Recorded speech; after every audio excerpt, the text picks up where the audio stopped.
Hello friends, good morning. Let's crack Gujarat એક્ઝામમાં આપ સૌનું હું હાર્દિક સ્વાગત કરું છું મિત્રો. મારું નામ છે સૂરજ ભટ્ટ. ફરીથી આપણે ઇકોનોમિક્સ સબ્જેક્ટને સરળ ભાષામાં સમજવા માટે આપ સૌ ભેગા થઈ ગયા છો મિત્રો. મારું નામ છે સૂરજ ભટ્ટ. આપણે છેલ્લા 5 વર્ષથી હું આ ફિલ્ડમાં સંકળાયેલો છું. જુદા જુદા સબ્જેક્ટો લઉં છું. પોલિટી, ઇકોનોમી, જીઓગ્રાફી અને કરંટ અફેરના સબ્જેક્ટો ઉપર મારી વધારે પકડ છે. આપણે સ્પર્ધાત્મક પરીક્ષાની તૈયારી કરવી હોય મિત્રો તો આપણે એને સરળ ભાષામાં કરવા માંગતા હોય તો તમે બેસ્ટ પ્લેટફોર્મ પર આવેલા છો. તથા અમુક જે અંતરિયાળ વિસ્તારમાં રહેતા વિદ્યાર્થીઓ છે તે સ્પર્ધાત્મક પરીક્ષાની તૈયારી કરવા માંગતા હોય તો તે વિદ્યાર્થી મિત્રોને અમુક પ્રશ્નો મૂંઝવતા હોય તો એ મૂંઝવતા પ્રશ્નોને સોલ્યુશન લેવા માટે આ એક બેસ્ટ પ્લેટફોર્મ છે. તથા યુટ્યુબના માધ્યમથી અંતરિયાળ વિસ્તારના લોકો સુધી પહોંચી શકાય તે માટેનું આ એક બેસ્ટ પ્લેટફોર્મ તમને રજૂ થયેલું છે. તો આપ સૌને વિનંતી કે આ જે લેક્ચર છે એ તમે તમારા મિત્રોને વધારેમાં વધારે શેર કરશો. તમારે જોબના લીધે તૈયારી ન થતી હોય, સિલેબસ તમારો સંપૂર્ણ ન થતો હોય, એક્ઝામ આવી ગઈ હોય અને તમારો સિલેબસ હજી ઘણો બધો બાકી હોય તો તેના માટે આપણે અહીંયા સોલ્યુશન તત્પર છીએ કે તમારે ઝડપથી તમારી તૈયારી કેવી રીતે થાય અને સ્માર્ટ ટેકનિકનો ઉપયોગ કરી અને શોર્ટકટ ટ્રીક તમને અહીંયા રજૂ કરવામાં આવશે કે જેથી તમારી તૈયારી સરળતાથી અને ફાસ્ટ તમે તમારા ગોલની નજીક પહોંચી શકો. તેના માટેનું એક ઇન્ડિયાનું લાર્જેસ્ટ લર્નિંગ પ્લેટફોર્મ છે જેનું નામ છે અનએકેડમી મિત્રો. તો અનએકેડમી તમારે પ્લે સ્ટોરમાં જઈ અને ડાઉનલોડ કરવાનું રહેશે અને જીપીએસસી ઓપ્શન એમાં સિલેક્ટ કરવાનો રહેશે અને ગેટ સબસ્ક્રિપ્શન આપવાનું રહેશે મિત્રો. ત્યારબાદ અનએકેડમી એપ્લિકેશન તમે ડાઉનલોડ કરેલી છે તો આ અનએકેડમી એપ્લિકેશન ઉપરથી તમને શું શું ઉપલબ્ધ થશે તથા અનએકેડમીના માધ્યમથી તમે શું શું સુવિધા મેળવી શકો છો. તો તમને ડેઈલી લાઈવ ક્લાસીસ જોવા મળશે મિત્રો. તમે એક વખત એમાં ડેઈલી લાઈવ ક્લાસીસ પણ જોવા મળશે અને રેકોર્ડિંગ લેક્ચર પણ તમને એમાં જોવા મળશે. તમે કોઈ પણ એક લેક્ચર મિસ થઈ ગયો તો એનું રેકોર્ડિંગ પણ તમે જોઈ શકો છો. એ લાઈવ ક્લાસીસ દરમિયાન તમે એજ્યુકેટરને તમારા કોઈ પણ સબ્જેક્ટનો ડાઉટ હોય તમે ડાઉટ પૂછી શકો છો. સ્પેશિયલ એજ્યુકેટર છે એ તેના 3 થી 4 લેક્ચર પૂરા થશે એટલે એક ડાઉટ સેશન રાખશે એટલે આખો 1 કલાકનો લેક્ચર તમારો ડાઉટ સેશનનો રહેશે.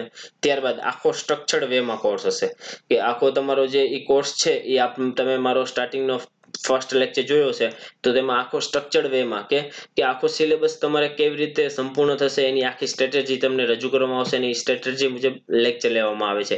એટલે તમારો આખો કોર્સ છે એ આખો સ્ટ્રક્ચર્ડ વેમાં રહે છે મિત્રો. જેને ફર્સ્ટ લેક્ચર ન જોયું તે ફર્સ્ટ લેક્ચર જોઈ લેજો જેથી ખ્યાલ આવે કે આગળ આપણો આખો કોર્સ કેવી રીતે જવાનો છે. ત્યારબાદ કે તમને અનએકેડમી એપ્લિકેશનમાં શું જોવા મળશે તો તમને લાઈવ ટેસ્ટ તથા ક્વિઝ જોવા મળશે તથા મોક ટેસ્ટનું પણ આયોજન એમાં થયેલું છે કે તમારે અલગથી કોઈ મોક ટેસ્ટનું સબસ્ક્રિપ્શન લેવાની જરૂર નથી. ત્યારબાદ તમે કોઈ પણ વિડીયોનું અનલિમિટેડ એક્સેસ મેળવી શકો છો. અનલિમિટેડ એક્સેસ કે તમે એક વખત જોયા બાદ અન્ય વખત પણ જોઈ શકો છો. ક્વિક રિવિઝન પણ થઈ શકે છે. આ જુદા જુદા કોર્સ અનએકેડમીની એપ્લિકેશન ઉપર ચાલુ છે મિત્રો. તો તમે જોઈન થઈ શકો છો. જોઈન કેવી રીતે થશો તો તમારે સૌપ્રથમ મેં કીધું એમ અનએકેડમીની એપ્લિકેશન છે એ પ્લે સ્ટોરમાંથી ડાઉનલોડ કરવાની રહેશે. પ્લે સ્ટોરમાંથી ડાઉનલોડ કર્યા બાદ જીપીએસસી સિલેક્ટ કરવાનું રહેશે અને જીપીએસસી સિલેક્ટ કરશો એટલે ગેટ સબસ્ક્રિપ્શનનો ઓપ્શન આવશે. તો તમે ગેટ સબસ્ક્રિપ્શન ઓપ્શન ઉપર ક્લિક કરી અને મારો કોડ છે YTSB મિત્રો ખાસ ધ્યાન રાખજો YTSB કોડ યુઝ કરજો. જો તમે 1 વર્ષનું સબસ્ક્રિપ્શન લેશો તો તમારો 7,000 રૂપિયા થશે. 7,000 રૂપિયા. પરંતુ જો તમે 2 વર્ષનું સબસ્ક્રિપ્શન લેશો તો 8,400 રૂપિયા થશે. પરંતુ મારો કોડ YTSB યુઝ કરશો તો તમારે 8,400 ના 7,560 જ્યારે 7,000 1 વર્ષના સબસ્ક્રિપ્શનના છે એ 6,300 થશે. જો તમે 1 મહિનો લેશો ને તો 1 મહિનાનો 1,400 રૂપિયા એ તમને મોંઘું પડશે. એટલે તમે બને તો વર્ષનું લેજો કે જેથી તમારે 7,000 જે છે એ તમારે મહિને છે એ 583 રૂપિયાનું થશે. એટલે તમને 6,300 માં પડશે. તો આપણે ઇકોનોમીનો લેક્ચરનો ઓવરવ્યુ આજે આપણે શું ભણાવવાના છીએ આપ સૌને ખ્યાલ જ હશે કે આપણે કેવી રીતે ભણાવીએ છીએ ટીચિંગ સ્ટાઇલ કે સૌપ્રથમ આપણે પ્રથમ જે લેક્ચર હોય પ્રથમ સ્લાઇડમાં કે આખા લેક્ચરમાં શું થવાનું છે એ તમને અહીંયા પહેલી જ સ્લાઇડમાં જોવા મળશે મિત્રો. તો આજે આપણે ભારતમાં આર્થિક વૃદ્ધિ કે આર્થિક વૃદ્ધિ શું છે, આર્થિક વૃદ્ધિથી શું થાય છે, આર્થિક વૃદ્ધિનો વિકાસ શું, આર્થિક વિકાસ શું છે અથવા આર્થિક વિકાસ છે એ ભારતીય અર્થતંત્ર ઉપર એની અસર શું છે, આર્થિક વૃદ્ધિની આપણી ભારતીય તંત્ર ભારતીય અર્થતંત્ર ઉપર શું અસર છે તે આપણે સમજશું કે ઇકોનોમીના આપણે અત્યારે હાલ છે એ કન્સેપ્ટ ચાલી રહ્યા છે. થોડા એક થી બે લેક્ચર આપણે છે એ ઇકોનોમિક્સની ટર્મિનોલોજી આપણે સમજશું કે ઇકોનોમીના કન્સેપ્ટ આપણે સમજશું. ઇકોનોમીના કન્સેપ્ટ સમજવાથી આપણને શું ફાયદો થશે કે આપણું જે પ્રિલિમના જે પેપરમાં જે અમુક ટર્મિનોલોજીના જે પ્રશ્ન આવી રહ્યા છે તો આપણે એને સરળતાથી સમજી શકીએ અને સરળતાથી આપણે સોલ્વ કરી શકીએ. એટલા માટે આપણે સ્ટાર્ટિંગના જે લેક્ચર છે એ ટર્મિનોલોજીના આપણે લીધેલા છે. તથા આર્થિક વૃદ્ધિ અને આપણે આર્થિક વિકાસ આજે ભણવાના છીએ. તો આર્થિક વૃદ્ધિ અને આર્થિક વિકાસ શું છે તે આપણે સમજશું. ઉપરાંત કે વૃદ્ધિ અને વિકાસનું મહત્વ ઇકોનોમીમાં શું છે તે આપણે અહીંયા જ સમજશું. તથા વૃદ્ધિ અને વિકાસમાં અર્થતંત્ર માટે કયો માપદંડ વધુ ઉપયોગી છે કે અર્થતંત્ર છે એ અર્થતંત્રમાં સૌથી વધારે કયું મહત્વનું છે તે આપણે અહીંયા ચર્ચા કરીશું. પ્લસ આજો જે આપણે કરંટનો ટોપિક છે એ કરંટનો ટોપિકનું નામ છે 15 બિલિયનની લોન એડીબી એટલે કે એશિયન ડેવલપમેન્ટ બેંક દ્વારા ભારતને ઇમરજન્સી ફંડ COVID-19 ની સામે આપણને મળેલી છે તેના વિશે આપણે ચર્ચા કરીશું. એડીબી શું છે એના વિશે આપણે ડિટેલમાં ચર્ચા કરીશું અને લાસ્ટમાં આપણે 5 પ્રશ્ન અગાઉની પરીક્ષાને છે પૂછાયેલા એના વિશે આપણે ચર્ચા કરીશું. તો આપણે મિત્રો આગળ ગયા પહેલા જે લાસ્ટ બે લેક્ચર લીધેલા છે તેનું ક્વિક ઝડપથી રિવિઝન કરી લઈએ કે અર્થશાસ્ત્ર અને અર્થવ્યવસ્થા એટલે શું. આપ સૌને મેં કીધું હતું કે આપણે કોઈ વિદ્યાર્થીઓને તૈયારી કરતો હોય આપણે એને પૂછીએ કે ભાઈ તું શેની તૈયારી કરસ તો એ એમ કે અર્થવ્યવસ્થા અથવા અર્થતંત્રની. હવે આપણે બધા મિત્રો જે YouTube ઉપર આવેલા છે જે મારી સાથે જોયેલા છે હવે એ જ લોકો અર્થતંત્ર અથવા અર્થવ્યવસ્થા કહેશે. એ લોકોને એક ફાયદો થઈ ગયો છે કે અર્થશાસ્ત્ર નહીં બોલે. તો અર્થશાસ્ત્ર એટલે શું? અર્થશાસ્ત્ર એટલે આપણે કીધું અર્થશાસ્ત્ર એક વિષય છે, સબ્જેક્ટ છે. જ્યારે અર્થવ્યવસ્થા કે એ જે સબ્જેક્ટના જે સિદ્ધાંતો છે એ અર્થવ્યવસ્થા ઉપર લાગુ પડે એટલે કોઈ પણ એક રાષ્ટ્ર ઉપર લાગુ પાડવામાં આવે એ લાગુ પડેલા નિયમોને તે દેશની અથવા તે એકમની અર્થવ્યવસ્થા કહેવામાં આવે છે. આપણે આ ભણાવેલું હતું કે જે અર્થશાસ્ત્ર છે એ એક સિદ્ધાંતો છે એના સિદ્ધાંતો ઉપર કાર્ય કરે છે. જ્યારે અર્થવ્યવસ્થા છે એ સિદ્ધાંતોને લાગુ કરેલ એક દેશ એટલે અર્થવ્યવસ્થા એટલે જેમ કે ભારતની અર્થવ્યવસ્થા. ઇકોનોમી છે એ બે શબ્દનો બનેલો એક વર્ડ છે. આપણે એ પણ ચર્ચા કરી કે ઇકોઝ અને નોમોઝ. ઇકોઝ એટલે કે સ્થાનિક અને નોમોઝ એટલે મેનેજમેન્ટ એટલે કે સ્થાનિકનું મેનેજમેન્ટ કરવું એટલે ઇકોનોમી. હવે જે ઇકોનોમી છે એ એનું જે સિદ્ધાંતો જુદા જુદા સિદ્ધાંતો છે એ સિદ્ધાંતોને આપણે આપણી અર્થવ્યવસ્થા ઉપર લાગુ કરીએ એટલે કે એક આખી અર્થવ્યવસ્થા જોવા મળે છે. જેમ કે આપણી ભારતીય અર્થવ્યવસ્થા, યુએસની અર્થવ્યવસ્થા, બ્રાઝિલની અર્થવ્યવસ્થા આવી રીતે જુદી જુદી અર્થવ્યવસ્થાઓ જોવા આપણને મળે છે. પછી આપણે શું જોયું હતું કે અર્થવ્યવસ્થાના પ્રકારો આપણે જોયા હતા. તો અર્થવ્યવસ્થાના જુદા જુદા પ્રકારો જોવા મળે છે. આપણે કયા પ્રકાર જોયા હતા? 3 પ્રકારો જોયા હતા જેમાં મૂડીવાદી અર્થવ્યવસ્થા, સમાજવાદી અર્થવ્યવસ્થા અને મિશ્ર અર્થવ્યવસ્થા. તો આપણે મૂડીવાદી અર્થવ્યવસ્થામાં આપણે શું જોયું હતું કે મૂડીવાદી અર્થવ્યવસ્થામાં જે માંગ અને પુરવઠા ઉપર આધારિત આખું અર્થતંત્ર જોવા મળે છે. તો પ્લસ કે સરકારનો હસ્તક્ષેપકારી નીતિ અપનાવેલી હોય છે. બીજું શું હતું તો કે એમાં જે પ્રાઇવેટ અથવા ખાનગીનું પ્રભુત્વ વધારે જોવા મળે છે એટલે એકાધિકાર તે લોકોનો વધારે જોવા મળે છે. લોકોનું છે એ શોષણ, નીચલા વર્ગનું શોષણ વધારે જોવા મળે છે. પૈસાવાળો વર્ગ છે એ પૈસાવાળો વધારે જોવા મળે છે અને ગરીબ છે એ ગરીબ વધુ બનતો જાય છે. આપણે જોયું હતું મૂડીવાદી અર્થવ્યવસ્થામાં. ત્યારબાદ આપણે શું જોયું હતું કે સમાજવાદી અર્થવ્યવસ્થા. સમાજવાદી અર્થવ્યવસ્થામાં શું હતું કે જે સમાજવાદી અર્થવ્યવસ્થા છે એમાં જે સંસાધનો છે એ સંસાધનો બધાને કેવા મળતા હોવા જોઈએ તો સમાન મળતા હોવા જોઈએ. સમાજવાદી અર્થવ્યવસ્થામાં બધા જે સંસાધનો છે એ બધા જ લોકોને સમાન મળતા હોવા જોઈએ. પ્લસ કે તેમાં ખાનગી લોકોનું કંઈ જ પ્રભુત્વ હોતું નથી. ખાનગી લોકોનું કંઈ જ પ્રભુત્વ હોતું નથી. બધા જે સંસાધનો ઉપર હક કોનો હોય છે તો સરકાર માત્રનો હોય છે. ત્યારબાદ આપણે મિશ્ર અર્થવ્યવસ્થા જોઈ હતી. મિશ્ર અર્થવ્યવસ્થામાં શું હોય મિત્રો? આપણે ઓલું ચિત્ર હતું કે સૈફ હતો એ બધું મિક્સ કરતો હતો. શું મિક્સ કરતો હતો કે જે મૂડીવાદી અર્થવ્યવસ્થાની સારી બાબતો હોય અને સમાજવાદી અર્થવ્યવસ્થાની જે સારી બાબતો હોય એનું મિક્સિંગ કરી અને એક જે નવી અર્થવ્યવસ્થા બનેલી છે તેને મિશ્ર અર્થવ્યવસ્થા કહેવામાં આવે છે. તો મિશ્ર અર્થવ્યવસ્થામાં શું આવે તો મિશ્ર અર્થવ્યવસ્થામાં ખાનગી અને સરકારી બે એકમો સાથે મળી સંસાધનોનો એવી રીતે ઉપયોગ કરશે કે જે માનવી અથવા જે લોકો છે એ બધા સુધી સરખી રીતે પહોંચી શકે અને આમાં જે સરકારનો હેતુ છે એ કલ્યાણકારી ભાવનાનો હતો. મિત્રો આ શોર્ટ છે. આનાથી ડિટેલમાં આપણે સમજાવેલું છે. તમે લેક્ચર ખાસ જે લોકોએ ન જોયું તે પ્રીવિયસ લેક્ચર જોઈ લેજો. હવે આપણે આજે ચર્ચા કરશું લેક્ચરમાં. આપણને ખબર છે કે 30 થી 40 મિનિટ આપણો ડેઈલી લેક્ચર આવે છે. એમાં જે પછી ત્યારબાદ આપણે કરંટની ચર્ચા કરીએ છીએ અને ત્યારબાદનો આપણો સેગમેન્ટ હોય છે પાસ્ટ યર ક્વેશ્ચન પેપર સોલ્યુશનનો. અને આપણે જે લેક્ચર લેવાનો જે એપ્રોચ છે એ પ્રી પ્લસ મેઇન્સનો રહેશે. હવે આજે આપણે ફેઝ 2 ની ચર્ચા કરીશું. ફેઝ 1 છે એ કમ્પ્લીટ થઈ ગયો છે મિત્રો. ફેઝ 1 ફેઝ 2 માં આપ સૌ આવી ગયા છો અને ફેઝ 2 માં આપણે પહેલો ટોપિક આપણે આજે લેવાના છે ભારતમાં આર્થિક વૃદ્ધિ અને આર્થિક વિકાસ. તો ભારતમાં આર્થિક વૃદ્ધિ અને આર્થિક વિકાસ સમજતા પહેલા આપણે આ બે કોષ્ટક ઉપરથી આખો તમારો લેક્ચર કમ્પ્લીટ થઈ જશે અહીંયા છેલ્લી 5 થી 10 મિનિટમાં. આ તમને હું તમને આર્થિક વૃદ્ધિ શું છે અને આર્થિક વિકાસ શું છે એ હું તમને સાવ શોર્ટમાં અહીંયા સમજાવું છું કે કોઈ પણ અર્થવ્યવસ્થા થતી હોય, કોઈ પણ અર્થવ્યવસ્થા ચાલુ હોય તો એ અર્થવ્યવસ્થા ચાલુ હોય એની બે પ્રક્રિયાઓ થતી હોય, બે આર્થિક ક્રિયાઓ થતી હોય જે લાંબા ગાળે કોઈ પણ એક પરિવર્તન લાવતા હોય છે અર્થવ્યવસ્થામાં.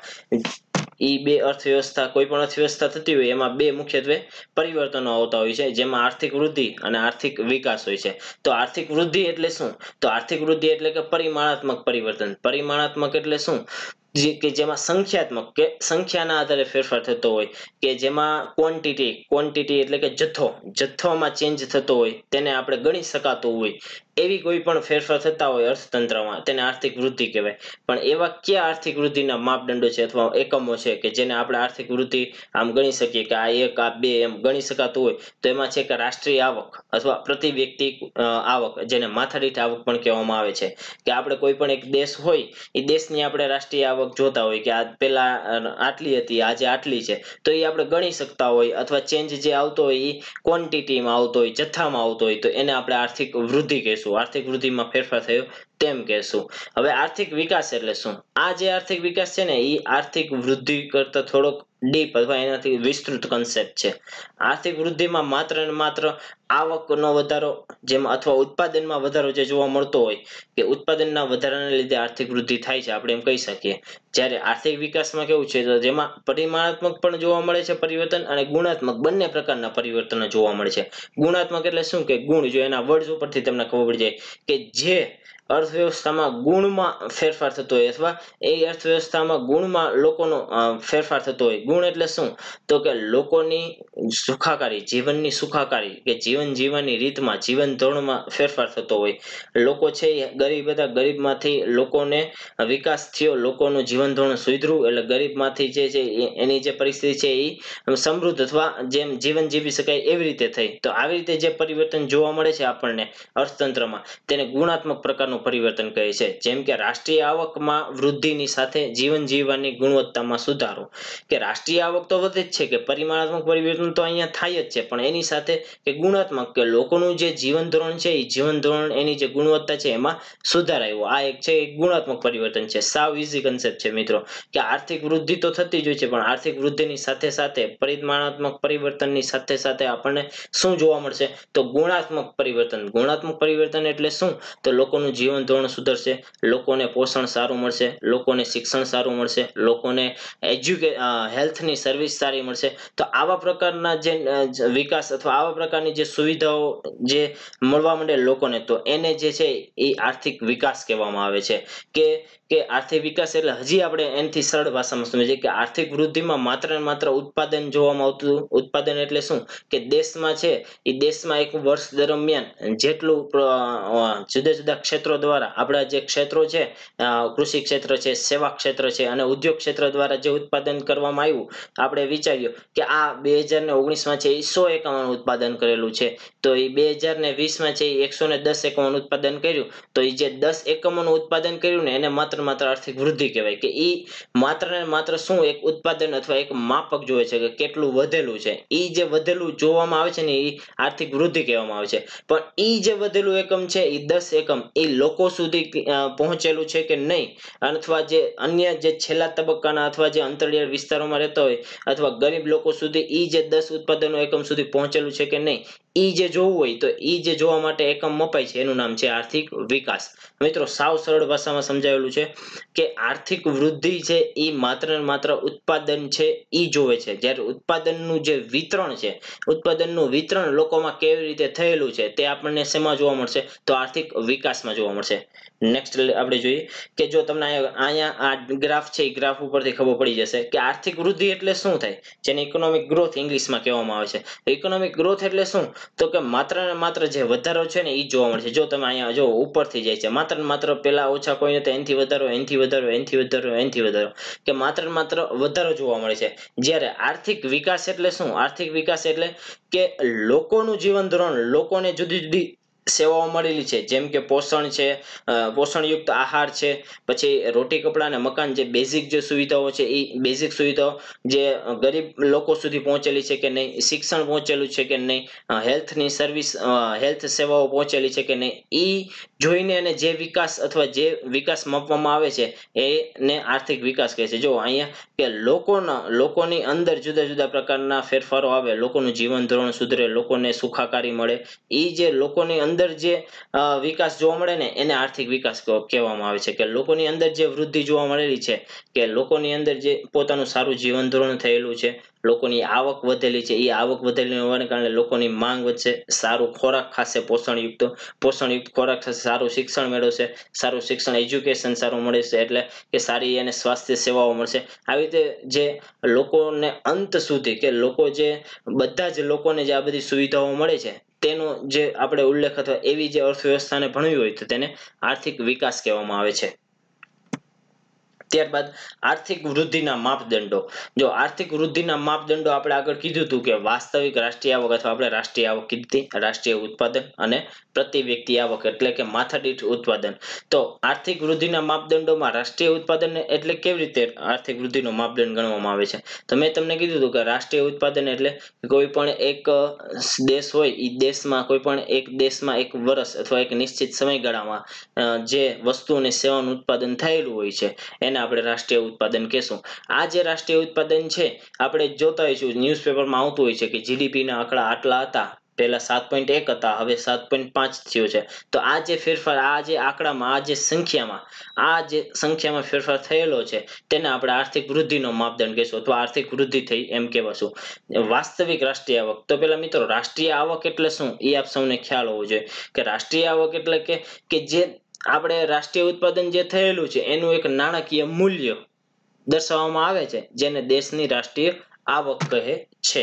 તો રાષ્ટ્રીય આવક એટલે કે કોઈ પણ એક દેશમાં એક નિશ્ચિત સમયગાળામાં કોઈ ચીજ વસ્તુઓ અને સેવાઓનું ઉત્પાદન થયેલું છે તેનું જે નાણાકીય મૂલ્ય દર્શાવવામાં આવે છે તેને આપણે તે દેશની શું કહેશું, રાષ્ટ્રીય આવક કહેશું. આપણે આને ડિટેલમાં હજી આપણે આગળના લેક્ચરમાં ભણશું. આપણા ફેઝ 2 માં આના પછીનો ટોપિક છે રાષ્ટ્રીય આવક. અત્યારે ખાલી વ્યાખ્યા તમને સમજાય કે રાષ્ટ્રીય આવક એટલે શું એ તમને સમજાવું છું. ત્યારબાદ આર્થિક વૃદ્ધિના માપદંડમાં રાષ્ટ્રીય આવક, ત્યારબાદ છે પ્રતિ વ્યક્તિ આવક, જેને આપણે માથાદીઠ આવક કીધેલી છે.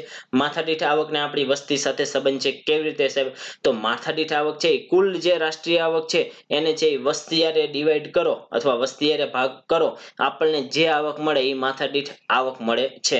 પણ મિત્રો આ જે એકમો જેટલા બધા છે ને એ એટલા બધા સચોટ એકમો કહી શકાય નહીં. શું કામ ન કહેવાય, તો જે આ જે એકમો છે ને એનું જે લોકોમાં છે એ સરખું વિતરણ થયેલું ન હોય. આપણે ઉદાહરણ લઈએ કે માથાદીઠ આવક જેટલી આપણી અંદાજે માથાદીઠ આવક 16,000 કે સમથિંગ છે, એ આપણે જોઈએ તો એ બધાને ઘરે 16,000 મહિને ન આવતા હોય. આપણે ઉદાહરણ લઈએ કે કોઈ પણ જે અનિલ અંબાણી અથવા મુકેશ અંબાણી છે એની જે આવક છે અને એક સામાન્ય ગરીબ પરિવારની જે આવક છે, એ જે પરિવારની આવકમાં કેટલો ડિફરન્સ છે, પરંતુ જે રાષ્ટ્રીય આવક અથવા જે માથાદીઠ આવક છે એ બધાની એવો એકમ આવે છે કે આટલી બધાની આવક છે. અંદાજે 10,000 બધાની રાષ્ટ્રીય આવક હોય તો બધાની સેમ 10,000 ગણવામાં આવે છે, કે જેથી આપણે આ જે આંકડો આપણને મળે છે એ રિયલ દેશનો આમ વૃદ્ધિ કહી શકાય એવો આંકડો આપણને મળતો નથી.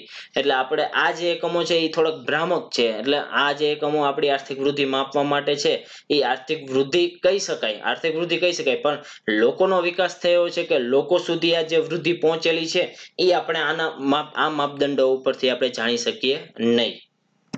ત્યારબાદ હવે આપણે જે આર્થિક વૃદ્ધિ છે એ વ્યાખ્યામાં ઇકોનોમીની ભાષામાં આપણે સમજશું કે આર્થિક વૃદ્ધિ છે એ શું કહેવામાં આવે છે.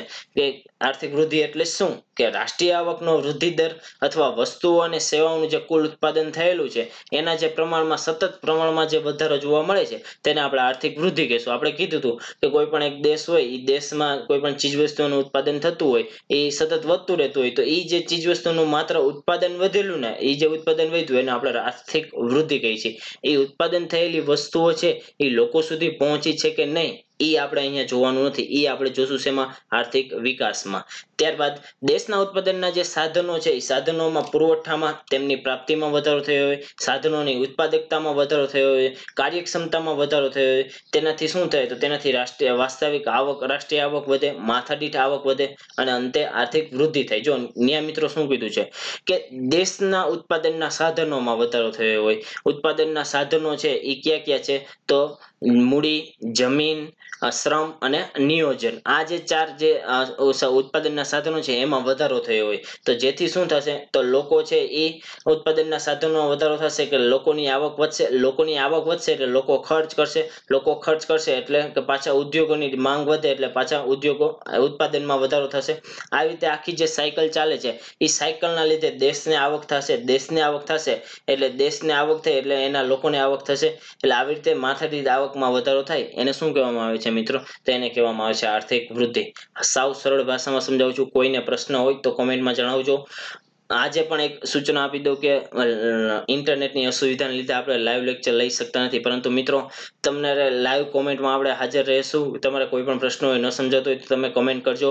મિત્રો આપણું ટેલિગ્રામ ગ્રુપ છે એમાં તમને PDF મળી રહેશે. સુરજ ભટ્ટ @unacademy તમે સર્ચ કરજો ટેલિગ્રામમાં. તમને બધા જ લેક્ચરની અથવા હાલ લગીમાં જે 3 લેક્ચર લીધેલા છે એ 3 લેક્ચરની PDF તમને ટેલિગ્રામ ગ્રુપ ચેનલમાં મળી જશે તથા તેમાં જુદી જુદી ક્વિઝ ઓર્ગેનાઇઝ કરવામાં આવશે તો તમે ટેલિગ્રામ ચેનલ જોઈન થઈ જજો. અથવા અન્ય સબ્જેક્ટનું પણ તમારે મટીરિયલ જોતું હોય તો તમે ટેલિગ્રામ ગ્રુપ ચેનલમાં મળી રહેશે. ત્યારબાદ હવે આપણે આર્થિક વૃદ્ધિમાં આવી જઈએ. તો આર્થિક વૃદ્ધિ છે એ મુખ્યત્વે આવક સાથે સંબંધિત છે. એટલે એ ખ્યાલ એક પ્રકારનો સીમિત છે. મેં તમને કીધું કે એ માત્ર ને માત્ર આવકમાં વધારો થાય, આવકમાં એટલે દેશની ઉત્પાદનમાં વધારો થાય એની હારે જ એનો સંબંધ છે કે દેશના લોકોને કેટલી આવક થઈ, દેશના લોકોને કેટલો ફાયદો થયો, દેશના લોકોને એ ઉત્પાદિત વસ્તુનું કેટલું વિતરણ થયું, સમાન વિતરણ થયું છે કે નહીં એ જોવામાં આવતું નથી. માત્ર ને માત્ર શું જોવામાં આવે છે કે ગયા વખતે આટલો આવક હતી, આ વખતે આટલી આવક થઈ. એ આવક છે એનું વિતરણ લોકોમાં કેવી રીતે થયું એ અહીંયા જોવામાં આવતું નથી. એટલા માટે આ ખ્યાલ કેવો માનવામાં આવે છે? સીમિત ખ્યાલ માનવામાં આવે છે. તો આર્થિક વૃદ્ધિના માપદંડ સ્વરૂપે માથાદીઠ આવકને સ્વીકારવામાં આવેલી છે. આપણે કીધું હતું કે માથાદીઠ આવકને સ્વીકારવામાં આવેલી છે. તો માથાદીઠ આવક એટલે શું? આપણે આ પણ કીધું કે રાષ્ટ્રીય આવક હોય એના છેદમાં આપણે દેશની જે કુલ વસ્તી છે એને ભાગ કરવામાં આવે તો આપણને એ દેશની માથાદીઠ આવક મળે છે. તો રાષ્ટ્રીય આવક એટલે શું?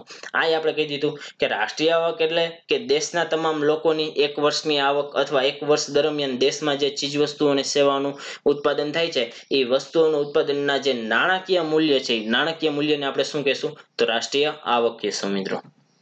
ત્યારબાદ આર્થિક વૃદ્ધિ એક નાણાકીય ખ્યાલ છે. આપણે કીધું કે એ માત્ર ને માત્ર આંકડા જોવામાં આવે છે કે જે આવકમાં ફેરફાર થયો, આવકમાં જે વધારો થયો છે એ આવકમાં વધારાને લીધે આપણને જે ખ્યાલ અથવા જે નાણાકીય ખ્યાલ મળેલો છે એના આપણને આર્થિક વૃદ્ધિ કહેશું. જેનાથી એક ભૌતિક વૃદ્ધિનો સંકેત જોવા મળે છે કે પેલા 10% હતી આ અથવા 7% હતી, હવે 7.5% જે જોવા મળેલી છે એને આપણે આર્થિક વૃદ્ધિ કહેશું. એ માત્ર ને માત્ર ઉત્પાદન સાથે સંકળાયેલું છે. માત્ર ને માત્ર નાણાકીય ખ્યાલ કે રાષ્ટ્રીય આવક સાથે જ માત્ર સંબંધિત છે, માથાદીઠ આવક સાથે સંબંધિત છે, એટલે કે નાણાં સાથે સંબંધિત છે. એટલે નાણાકીય ખ્યાલ કહેવામાં આવે છે. તે જણાવે છે કે જીડીપી, માથાદીઠ આવક, ઉત્પાદન, રોજગાર વગેરેના જેવા આર્થિક સૂચકાંકોની દ્રષ્ટિએ દેશે કેટલી પ્રગતિ કરેલી છે. કે કોઈ પણ એક દેશ હોય એ દેશનો જીડીપી કેટલો વધેલો છે, એ દેશના લોકોની માથાદીઠ આવક કેટલી વધેલી છે, એ દેશમાં ઉત્પાદન કેટલું થયેલું છે, ઉત્પાદન વધશે એટલે રોજગારી વધશે તો કેટલી રોજગારી વધેલી છે. એ જુદા જુદા પ્રકારના આવા જે આર્થિક સૂચકાંકો જે રજૂ કરવામાં આવે છે એ સૂચકાંકોમાં આર્થિક વૃદ્ધિનો સમાવેશ થયેલો છે. આપણે તેમ કહેવાશું. જીડીપી એટલે આપણે આગળ જોશું ડિટેલમાં. માથાદીઠ આવક પણ આપણે આગળ ડિટેલમાં જોશું આ બધું જ. અને આ જ માત્ર પરિણામો જ માપે છે. માત્ર ને માત્ર આટલા જ પરિણામો માપે છે. એટલે આ આપણે આગળ જોયું કે આ ખ્યાલને આપણે સીમિત ખ્યાલ કહેશું તથા સંકુચિત ખ્યાલ કહેશું. આર્થિક વૃદ્ધિનો જે માપદંડ છે એ વાસ્તવિક રાષ્ટ્રીય આવકનો વધારો જ દર્શાવે છે. ફુગાવાની કોઈ અસર દર્શાવતું નથી. ફુગાવો એટલે શું આપણે થોડુંક ડિટેલમાં આગલા લેક્ચરમાં આના પહેલાના લેક્ચરમાં ડિટેલમાં નહીં પણ ઉપરથી કીધું હતું કે ફુગાવો એટલે કે સતત ભાવ વધારો, કોઈ પણ ચીજ વસ્તુઓનો સતત ભાવ વધારો થતો રહેતો હોય તો એ ચીજ વસ્તુઓને આપણે ફુગાવો લાગેલો છે અથવા ફુગાવો છે એમ કહીશું. આપણે એક ઓલો કોફીનો જે મગ પેલા 1 રૂપિયામાં મળતો તો હવે એને એક કોફીનો મગ ચૂકવવા માટે હવે આપણે 100 રૂપિયા ચૂકવવા પડે છે. તો એ જે સતત જે ભાવ વધારો જોવા મળેલો હતો એ આપણે આગલા લેક્ચરમાં ચર્ચા કરી લીધી કે ફુગાવો એટલે શું. એ જે ફુગાવાની અસર છે એ જે રાષ્ટ્રીય આવક ગણવામાં આવે છે એ રાષ્ટ્રીય આવક ગણવાના ઉપર એના ઉપર અસર થતી નથી, એના ઉપર અસર બતાવવામાં આવતી નથી. માત્ર ને માત્ર આર્થિક માપદંડ છે આર્થિક વૃદ્ધિનો જે માપદંડ છે રાષ્ટ્રીય આવક એમને આંકડા આ વર્ષે આટલા તો આ વર્ષે આટલા હતા, ગયા વર્ષે આટલા હતા એ જ રજૂ કરવામાં આવે છે અને એના આધારે જે વૃદ્ધિ છે એ ગણવામાં આવે છે. જો ફુગાવાની અસર એટલે કે એમાં એક આધાર વર્ષ નક્કી કરવામાં આવેલો. આપણે જે અત્યારે જીડીપી માટે આધાર વર્ષ કયું છે મિત્રો 11/12 નું આધાર વર્ષ છે. એ આધાર વર્ષના આધારે હાલનું જે ચેક કરવામાં આવે છે કે એના વચ્ચે જે ડિફરન્સ હોય છે કે એના વચ્ચે જે તફાવત હોય છે એને ફુગાવો જે બાદ કરી અને જે આંકડા બહાર પાડવામાં આવે છે એ ચોખ્ખા આંકડા અથવા કે ચોખ્ખી આપણી આવક ચોખ્ખી જીડીપી કહેવામાં આવે છે, એવું કહેવામાં આવે છે. આપણે ડિટેલમાં આગળ ચર્ચા કરીશું. ત્યારબાદ આ લાક્ષણિકતાઓ અનુસાર આવકોમાં આવતો વધારો એ ભાવ વધારાના કારણે નહીં પરંતુ ઉત્પાદનના વધારાના કારણે છે.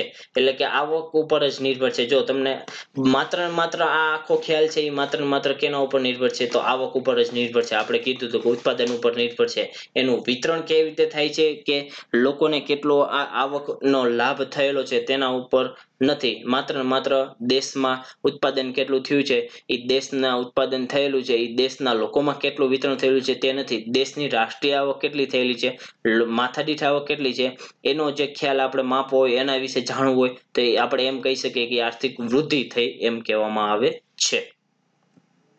હવે આપણે આર્થિક વૃદ્ધિની ભારતીય અર્થતંત્ર ઉપરની અસરો કેવી છે આપણે અહીંયા જોશું કે આર્થિક વૃદ્ધિ છે એ ભારતીય અર્થતંત્ર ઉપર કેવી રીતે અસર કરે છે. આપણે મેઇન્સમાં પ્રશ્ન પૂછેલો પણ મેં આર્થિક વૃદ્ધિ છે એ આપણે લખવું હોય તો કેવી રીતે લખી શકીએ અથવા મેઇન્સમાં આપણે કેસ સ્ટડી લખવું હોય, મેઇન્સમાં આન્સર લખવું હોય એ કેવી રીતે લખી શકીએ. આને પ્રિલિમ ઓરિએન્ટેડ પણ છે મિત્રો કે આર્થિક વૃદ્ધિને આપણે સરળ ભાષામાં આપણી ભાષામાં સમજાવેલું છે એના માટે મેં થોડીક ટ્રાય કરેલી છે. આ માધ્યમથી તમે સમજી શકશો હું વિચારું છું કે આપણે પેલું લખેલું છે કે ભારત વૃદ્ધિલક્ષી નીતિઓનું ઘડન કરે છે જેમ કે સમૃદ્ધ લોકો માટે કરોમાં ઘટાડો. કે વિજય માલ્યા જેવા લોકો છે એ વિજય માલ્યા જેવા લોકોને આપણે સમૃદ્ધ લોકોને કરમાં આપણે થોડીક રાહત આપી દઈએ એટલે કરમાં રાહત આપી એટલે એ લોકો શું કરશે તો કંપનીઓ છે એ પોતાના વ્યવસાયો કરવા માટે ખુશ થઈ જશે અને ખુશ થઈ જશે એટલે શું કરશે તો પોતાની પાસે જે પૈસા વધારાના પડેલા છે કરમાં થોડોક રાહત આપેલી છે પોતાની પાસે જે પૈસા હતા એ પાછા ને પાછા પોતાના ઉદ્યોગમાં વધારો કરશે એટલે ઉદ્યોગ વધારે સ્થાપશે. એટલે આપણે કીધું હતું કે પહેલા એરલાઇન્સ ને સામાન્ય ઉદ્યોગી કરતા હતા, પછી એરલાઇન્સનો ઉદ્યોગ વધારી નાખ્યો અને મોટા મોટા વધારે પ્લેન લઈ લીધા. પછી વ્યાપારની પ્રતિક્રિયા શું થશે તો વ્યાપારની પ્રતિક્રિયામાં ઉત્પાદનમાં વધારો થશે કારણ કે ઉદ્યોગપતિઓ પાસે નાણાં છે, નાણાં પાછા ઇન્વેસ્ટ રોકાણ કર્યું, રોકાણમાં વધારો થશે, રોકાણમાં વધારો થયો એટલે શું તો ઉત્પાદનમાં વધારો થશે, ઉત્પાદનમાં વધારો થશે એટલે આપણે જેમ કીધું તો ઉત્પાદનમાં વધારો એટલે શું લિંક અપ કરજો મિત્રો. ઉત્પાદનમાં વધારો એટલે શું, ઉત્પાદનમાં વધારો એટલે કે આર્થિક વૃદ્ધિ. તો આવી રીતે આપણને આર્થિક વૃદ્ધિ જોવા મળશે. આર્થિક વૃદ્ધિ જોવા મળી, ઉત્પાદનમાં વધારો જોવા મળ્યો એટલે કર્મચારીઓની વધારે માંગ થશે, કર્મચારીઓની વધારે માંગ થશે એટલે રોજગારીમાં વધારો થયો, રોજગારીમાં વધારો થયો એટલે કે વેતન મેળવનારાઓની આવક વધશે, વેતન મેળવનારાઓની આવક વધશે એટલે ખર્ચમાં પણ વધારો જોવા મળશે. આપણને ખર્ચમાં વધારો જોવા મળે એટલે કે ખર્ચ વધશે એટલે કંપનીઓ ઉપર વધુ ઉત્પાદન કરવાનું થશે કારણ કે ઉપયોગ વધ્યો, કન્ઝપ્શન વધ્યું કે કોઈ પણ વ્યક્તિ છે એ વ્યક્તિ આવક એની વધી એટલે પેલા સામાન્ય જે જીવન જીવતો હતો હવે એ મોજ શોખની વસ્તુઓ ઉપર મોજ શોખની વસ્તુઓ વાપરશે, મોજ શોખની વસ્તુઓ વાપરશે એટલે એનો ખર્ચ વધ્યો, ખર્ચ વધશે એટલે લોકો છે અથવા કંપની છે એનું ઉત્પાદનમાં વધારો થશે, ઉત્પાદનમાં વધારો થશે એટલે ફરી પાછો આપણો કન્સેપ્ટ ઉત્પાદનમાં વધે એટલે આર્થિક વૃદ્ધિ થાય. આ ખાલી તમને બેઝિક ચાર્ટ દ્વારા આર્થિક વૃદ્ધિ શું છે ને એ તમને સમજાવેલું છે. પણ આ જે આર્થિક વૃદ્ધિ છે ને એ આપણી ઇકોનોમી ઉપર કેવી રીતે અસર કરે છે ને એ આપણે સમજશું ને આર્થિક વૃદ્ધિ ઉપરથી આપણે આર્થિક વિકાસ તરફ જશું કે કેવી રીતે મેં લિંક અપ કરેલું છે હું તમને બતાવીશ. આ બીજો ચાર્ટ છે એને હજી કમ્બાઈન જ છે, હજી આપણે આવા 4 ચાર્ટ જોવાના છે. આ પહેલો ચાર્ટ છે, આ બધા કમ્બાઈન છે ફરીથી આપણે આનું ઝડપથી રિવિઝન કરી દઈએ કે ભારતમાં આર્થિક વૃદ્ધિનું નીતિનું ઘડન કરશે. આ સરકાર દ્વારા આર્થિક નીતિનું એવું ઘડન કરવામાં છે કે જે કે સમૃદ્ધ લોકોને ફાયદો થાય. સમૃદ્ધ લોકોને ફાયદો થાય, કરમાં ઘટાડો કરી દે, કરમાં ઘટાડો કરે એટલે કે આર્થિક જે સમૃદ્ધ લોકો હોય, સમૃદ્ધ લોકો પાસે નાણાં વધારે આવશે, નાણાં વધારે બચશે એટલે એ લોકો શું કરશે, તો એના ઉદ્યોગો વધારે કરવા માટે એ નાણાંનું રોકાણ એમાં કરશે.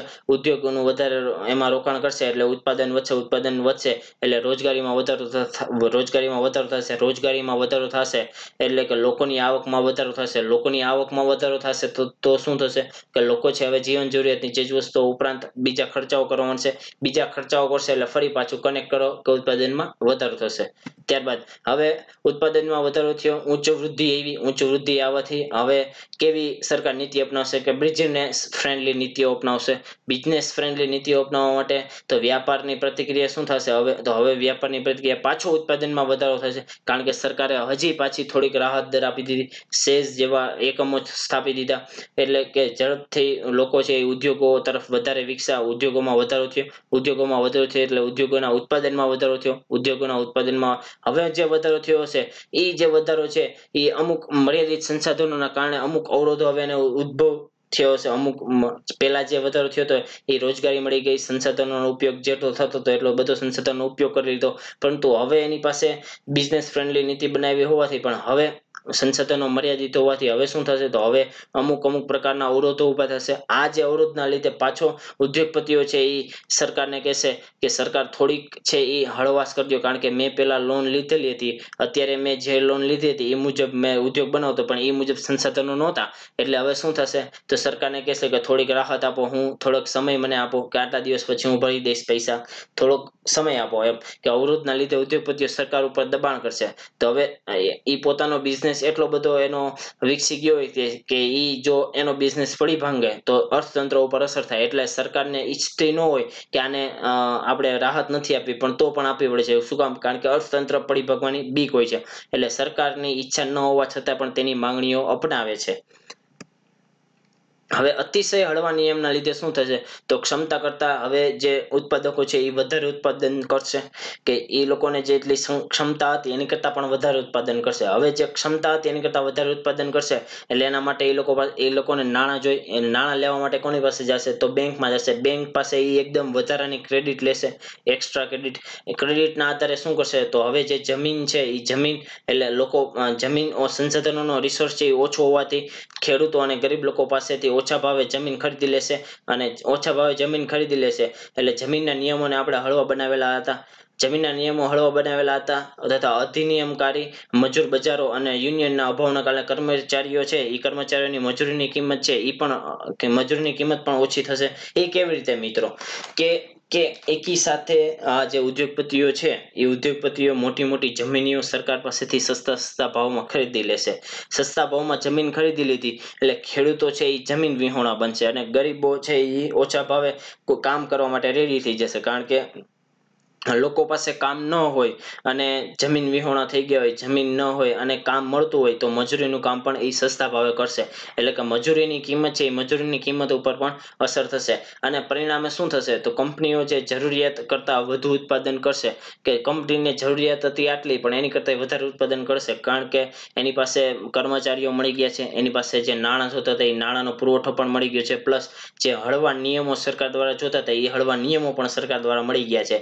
એટલા માટે હવે એને ઉત્પાદન વસ્તુ હવે એને વધુ નફો કમાવાની લાલચમાં જેટલું ઉત્પાદન થતું હશે એની કરતા પણ વધુ ઉત્પાદન કરશે. હવે ઉત્પાદનમાં વધારો થશે એટલે બેંક પાસેથી ક્રેડિટ લેશે. જે જમીન પડાવી લીધી હતી, મજૂરોનું શોષણ અહીંયા થયું હતું, પરિણામે અર્થતંત્રમાં એક કૃત્રિમ બબલ પેદા થશે. કેવી રીતે મિત્રો કૃત્રિમ બબલ કે એક આખું સર્કલ જો ચાલુ થયું કે રોજગારીમાં વધારો થયો, અન્ય લોકોને રોજગારી આપેલી, લોકો બેંકમાંથી ક્રેડિટ નાણાં લીધેલા એટલે એ જે ઉદ્યોગપતિઓ પાસે જે પૈસા આવેલા છે એ એને પાછા શેમાં રોકાણ કર્યું, તો એ જ ઉદ્યોગમાં રોકાણ કર્યું, નવા ઉદ્યોગો બનાવ્યા. તો નવા ઉદ્યોગોને ચલાવવા માટે લોકોની જરૂર પડી, લોકોને કામે રોજગારી આપેલી,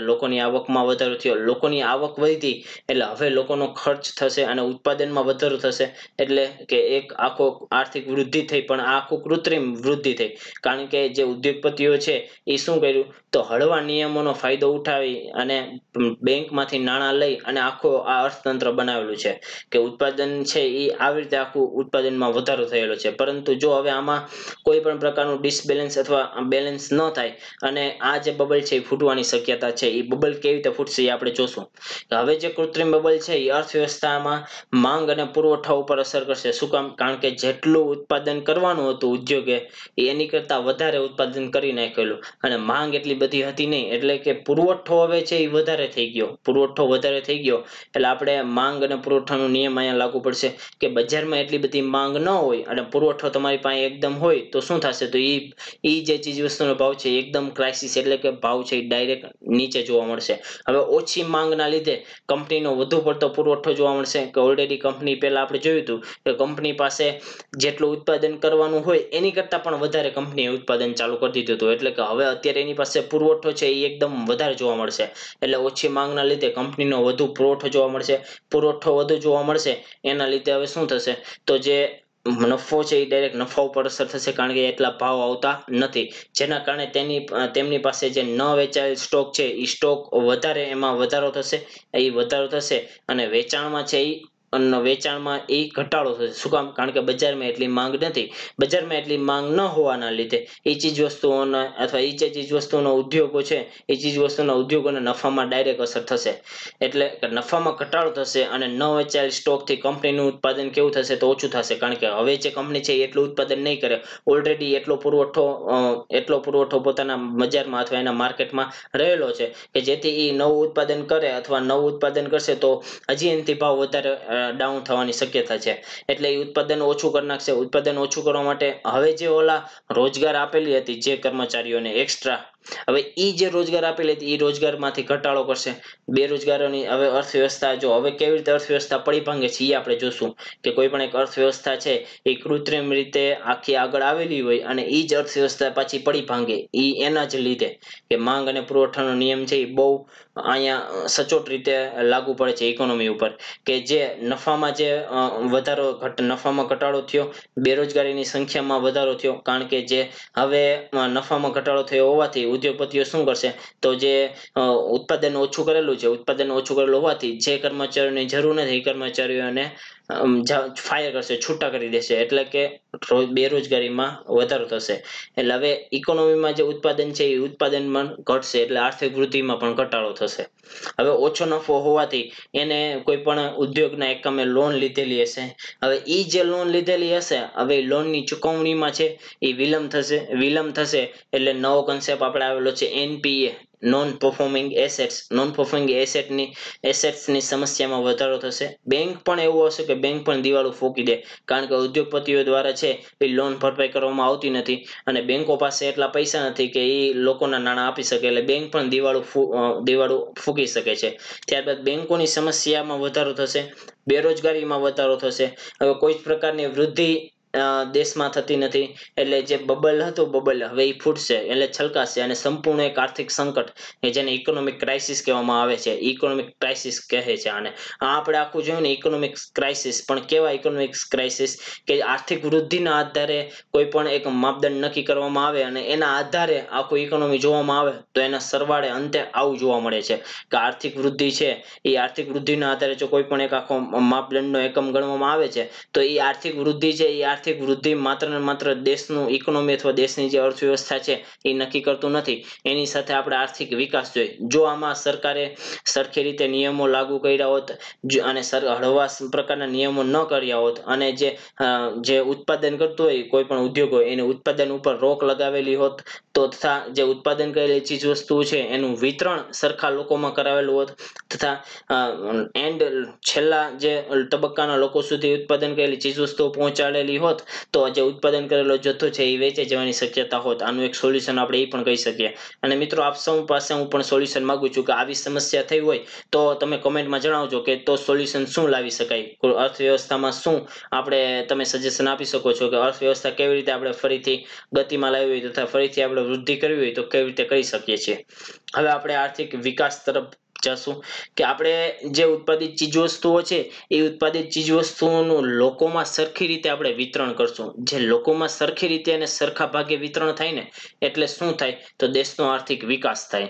તો દેશનો આર્થિક વિકાસ એટલે શું?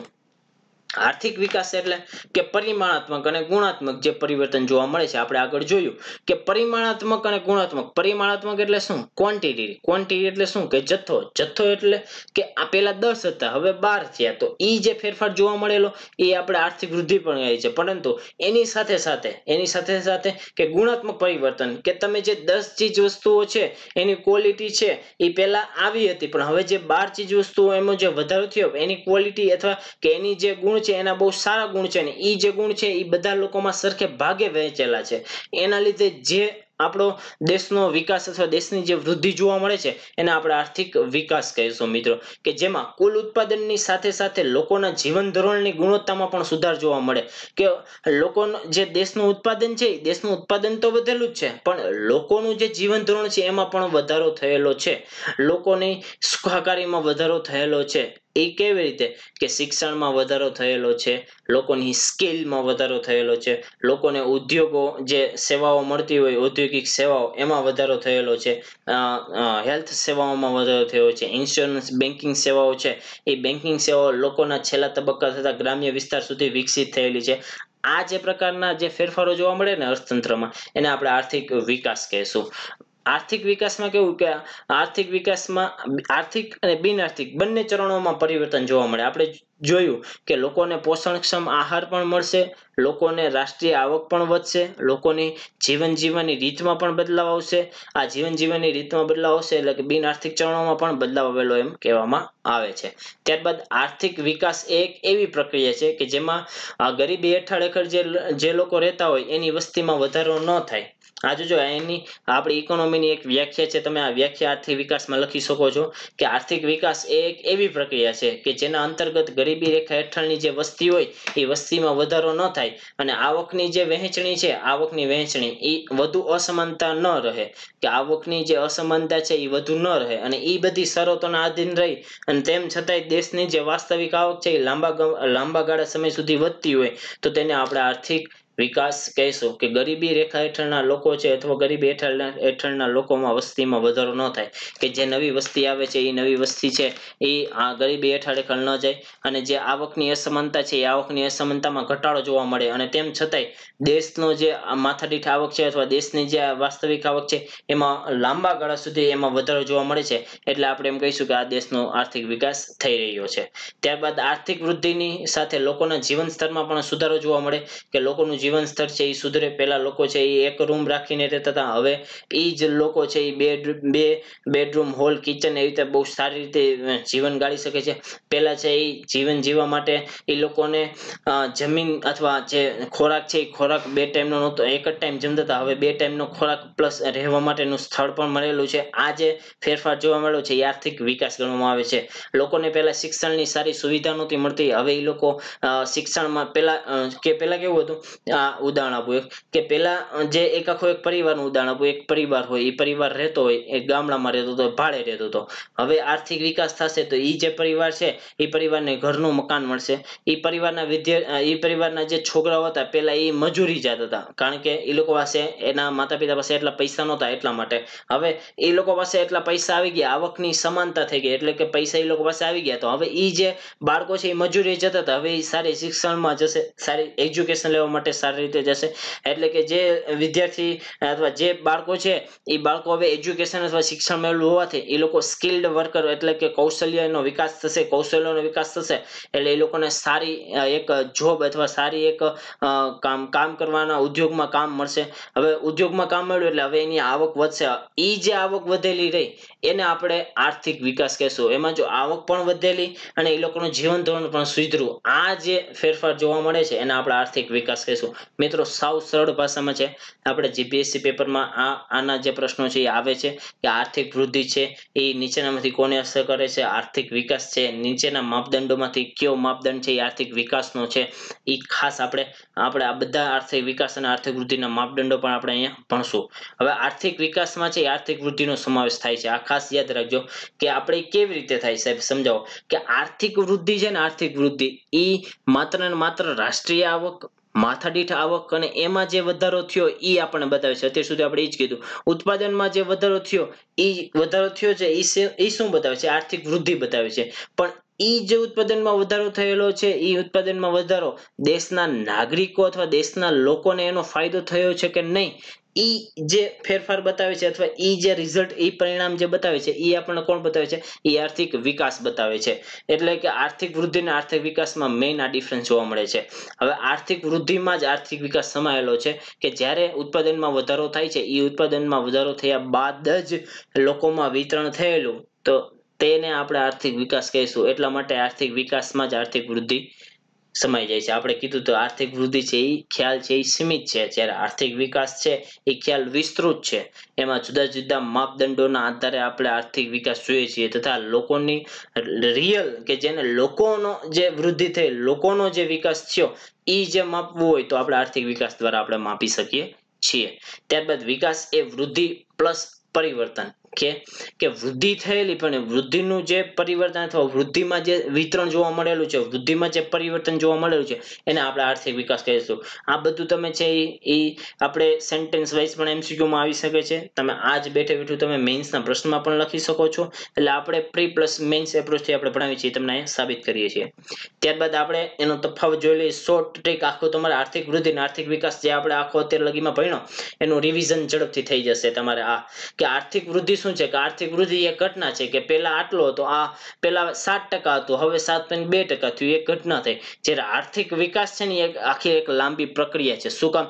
કારણ કે લોકોનું આખું જીવન ધોરણ કેવી રીતે ઊંચું આવે છે એના માટે જુદી જુદી યોજનાઓ બહાર પાડવામાં આવે છે. સરકાર એ યોજનાઓ બહાર પાડે એ લોકો સુધી એ જે ઉત્પાદન છે એ લોકો સુધી પહોંચે અને લોકોનું જીવન ધોરણ સુધરે. લોકોનું આખું જીવન ધોરણ સુધરે એટલે લોકો છે એ શિક્ષણ મેળવશે.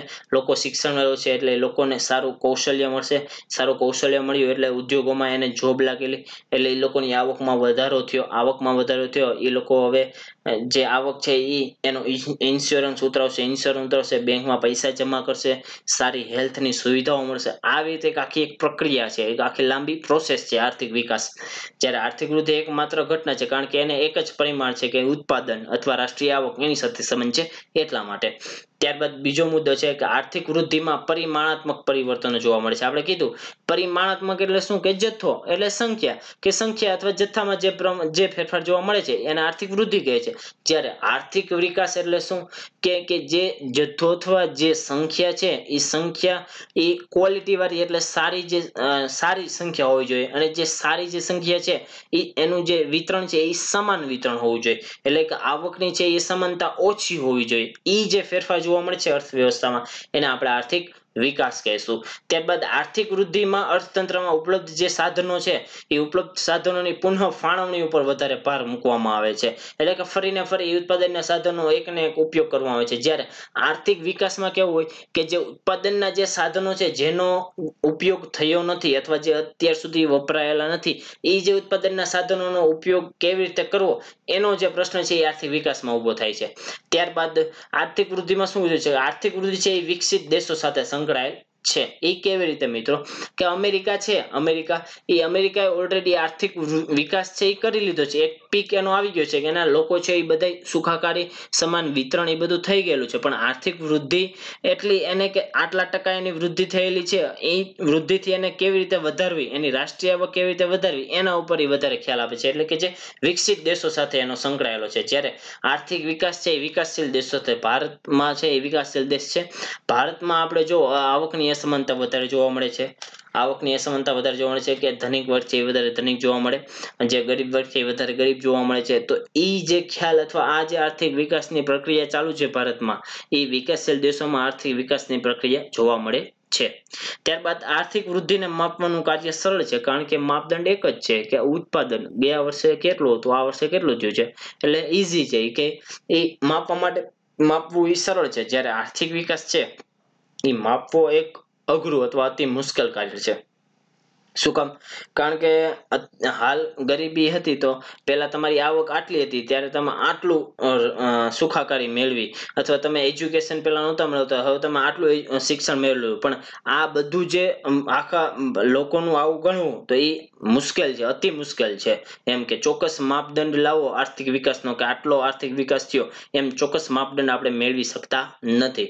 ત્યારબાદ આપણે જોયું હતું કે આર્થિક વૃદ્ધિનો ખ્યાલ કેવો છે, એ સીમિત છે, અને જ્યારે આર્થિક વિકાસનો ખ્યાલ છે એ વધારે વિસ્તૃત ખ્યાલ છે. પછી આર્થિક વૃદ્ધિ છે એ માથાદીઠ આવક સાથે સંબંધ ધરાવે છે. આપણે જોયું હતું કે માત્ર ને માત્ર આર્થિક વૃદ્ધિ છે એ માથાદીઠ આવક કેટલી વધેલી છે એના ઉપર વધારે ભાર આપે છે. કે પેલા એક વ્યક્તિની માથાદીઠ આવક 1000 રૂપિયા હતી, હવે એની માથાદીઠ આવક છે એ 1200 રૂપિયા થઈ. એ કેવી રીતે થઈ, શું કામ થઈ એ નથી જોવાનું, પણ એની 1200 રૂપિયા થઈ. હવે ઈ જોવું હોય એટલે કે ઈ 1200 રૂપિયા કોઈ પણ એક દેશની આવક થઈ, ઈ 1200 રૂપિયા છે એ લોકોમાં કેટલી વિતરણ થયેલું છે એનું આપણે વહેંચણી, જેને માથાદીઠ આવકની વહેંચણી જોઈ હોય તો એને આર્થિક વિકાસમાં આપણે જોવા મળે છે.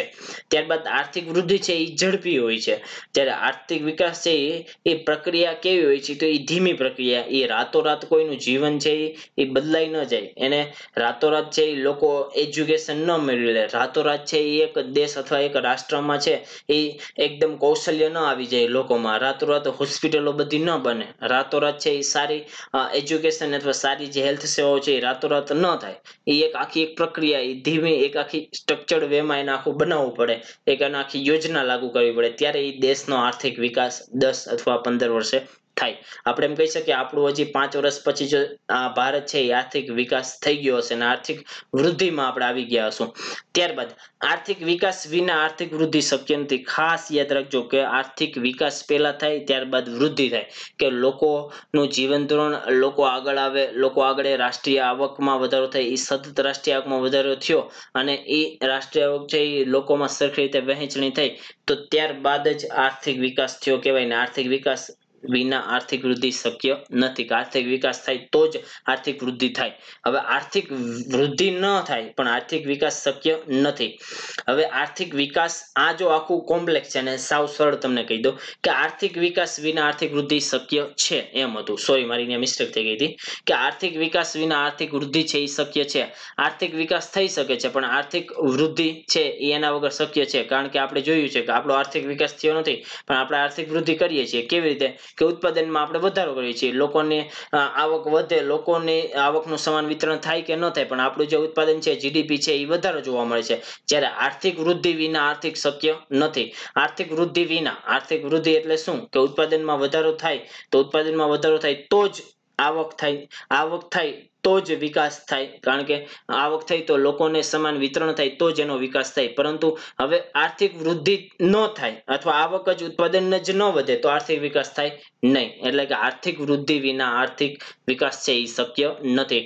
આમાં થોડીક કન્ફ્યુઝન તમને પણ થશે પણ સાવ ઈઝી લેંગ્વેજમાં તમને સમજાવું છું કે હજી એક વખત સમજાવી દો કે આર્થિક વિકાસ વિના આર્થિક વૃદ્ધિ શક્ય છે.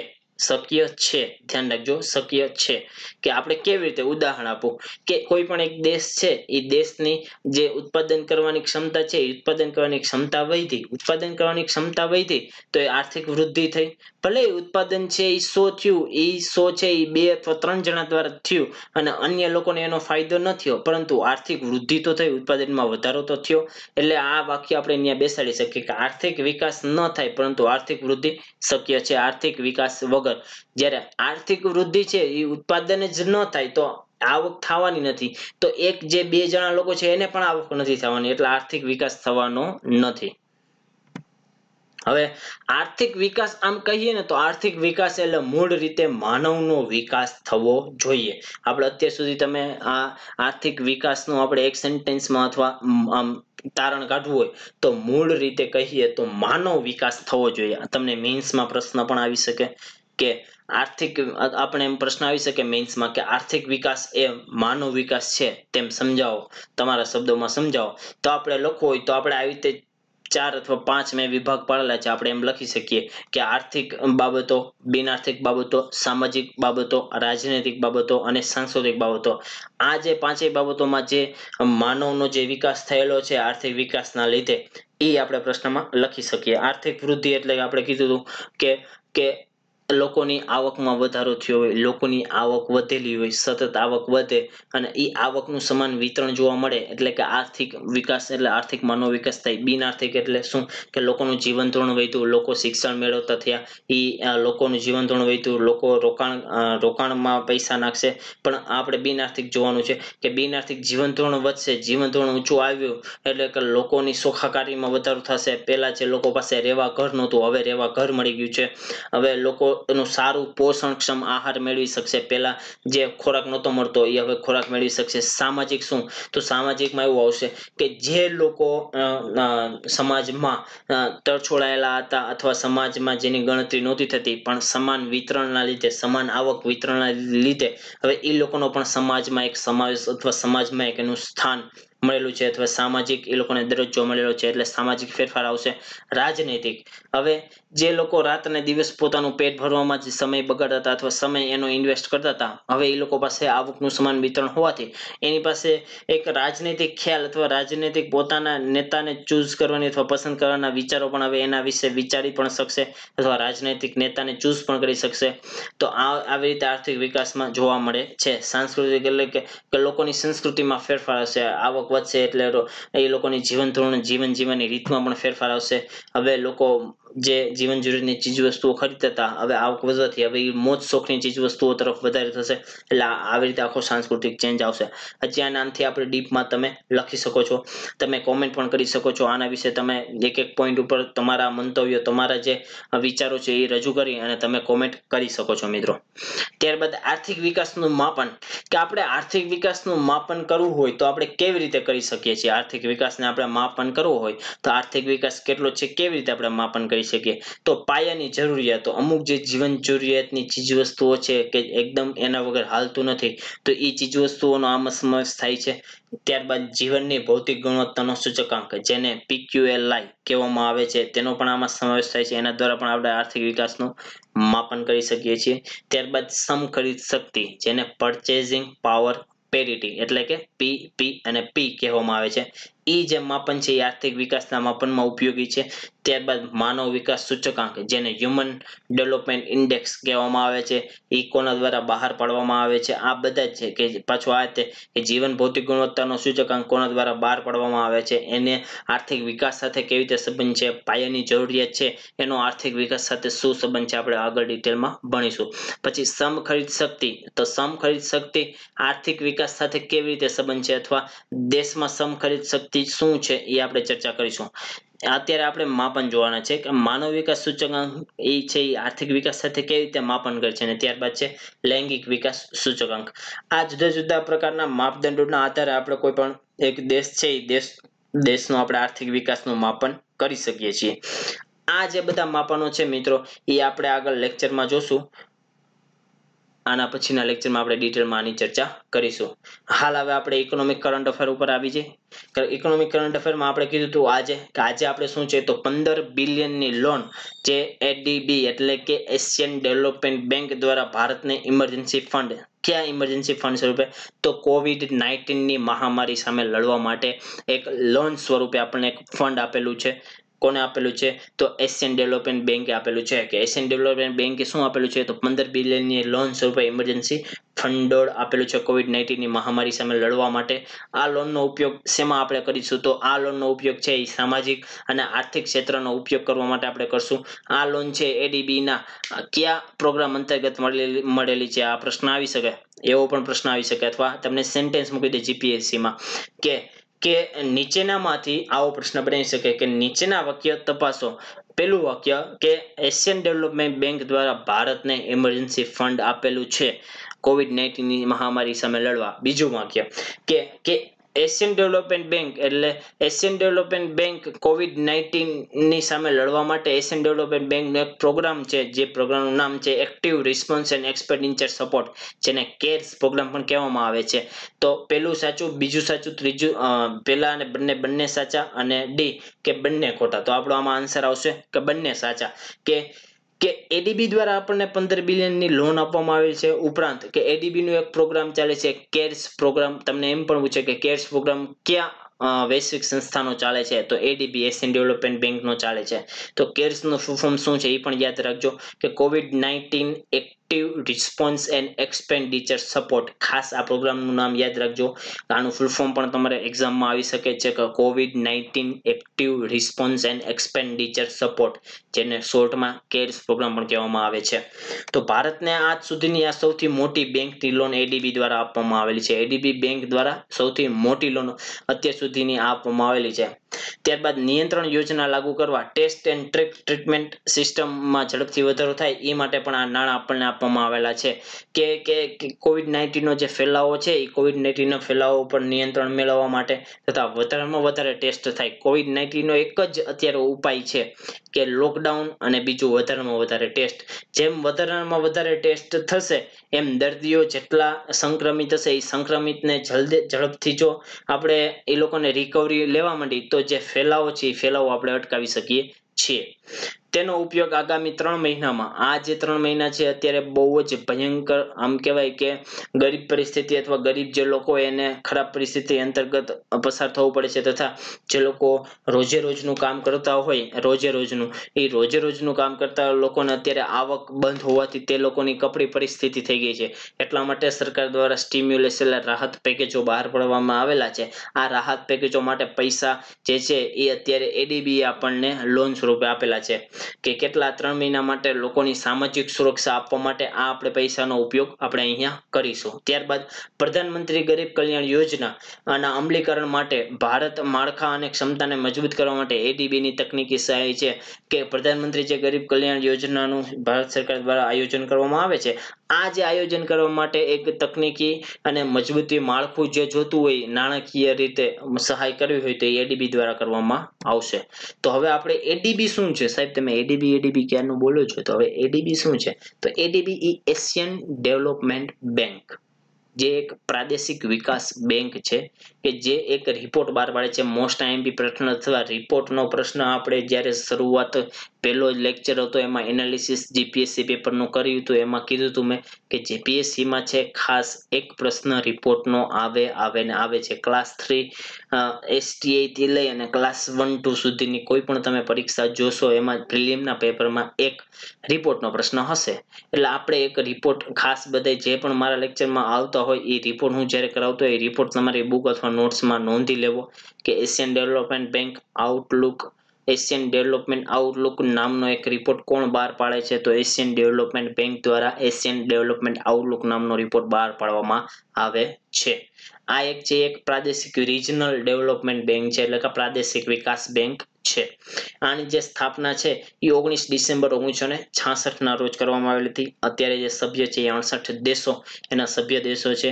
આ પણ તમારે ખાસ યાદ રાખવાનું છે કે કોઈ પણ સંસ્થા હોય એનું વડું મથક અથવા મુખ્ય મથક ક્યાં દેશમાં આવેલું છે એ આપણને ખ્યાલ હોવો જોઈએ. તથા ભારતની આજુબાજુની જે સંસ્થાઓ છે, વૈશ્વિક સંસ્થાઓ, એનું તો ખાસ તમને યાદ રહેતું હોવું જોઈએ જ કે ક્યાં છે.